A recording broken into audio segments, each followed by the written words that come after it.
नमस्कार, मी अंकिताच रेसिपीमध्ये तुमचं खूप खूप स्वागत आहे. आज मी बनवणार आहे वाटाण्याची रस्सा भाजी. चला तर मग आपण रेसिपीला सुरुवात करूया.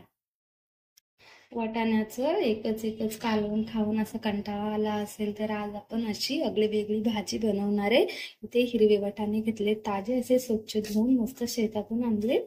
आता आपण त्यामध्ये 2 मिरच्या, 3 लसूण पाकळ्या आणि थोडस जिरं घालूयात. हे असं जाडसर मस्त मिक्सरला वाटून घ्यायचं. जाडसरच ठेवायचं, असं जाडसरच वाटण ठेवायचं. पाणी न घालता वाटायचं, बारीक करायचं. कुकर मस्त गरम झालाय. आता आपण त्यामध्ये तेल टाकून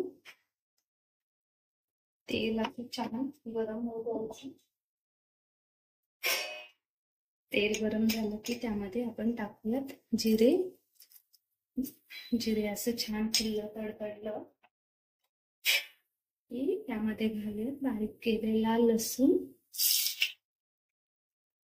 पण छान तडतडी द्यायचा.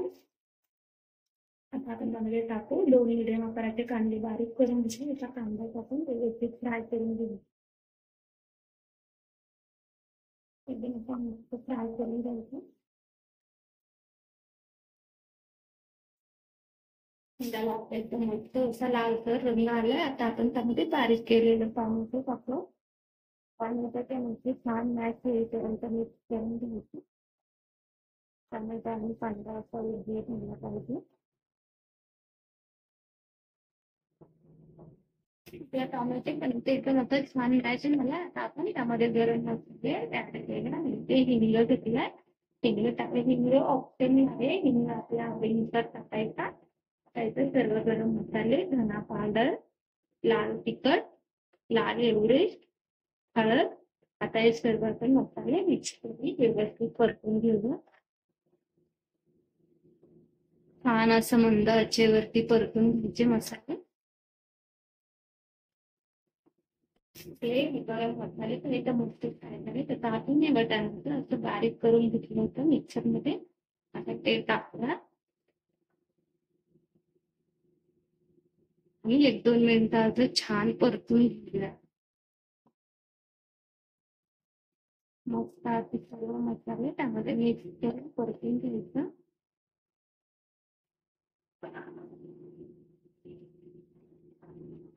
मसाले असे भाजीमध्ये एकजीव झालेत आणि परतून पण झाले. आता आपण त्यामध्ये आपल्या म्हणजे आपल्याला पाहिजे तसं क्वांटिटीवर आहे आपल्या. आपण पाणी घालूया. मी इथं पाणी गरम करून घेतलंय. पाणी गरम केलं का कसं भाजीला पण टेस्ट एकदम छान येते आणि भाजी शिजते पण. तर आपल्या अंदाजे पाणी टाकायचं आणि मिक्स करून घेऊ.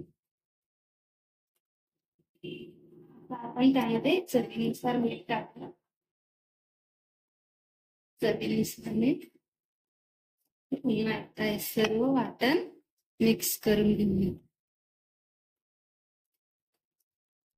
सर्व असं मसाले मिक्स करून झाले. पाणी पण क्वांटिटीवर पाहिजे तेवढं टाकलंय. आता आपण कुकरचं झाकण लावून 1 शिट्टी करून घेऊ.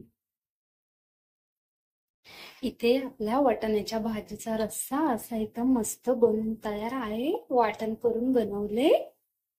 तुम्ही बाजरीच्या भाकरी सोबत तर इतकी टेस्टी लागते. ज्वारीची भाकरी पण खाऊ शकता. कशी वाटली तुम्हाला रेसिपी नक्की कमेंट करून सांगा. आवडली असेल तर लाईक करा, शेअर करा, सबस्क्राईब करा. धन्यवाद.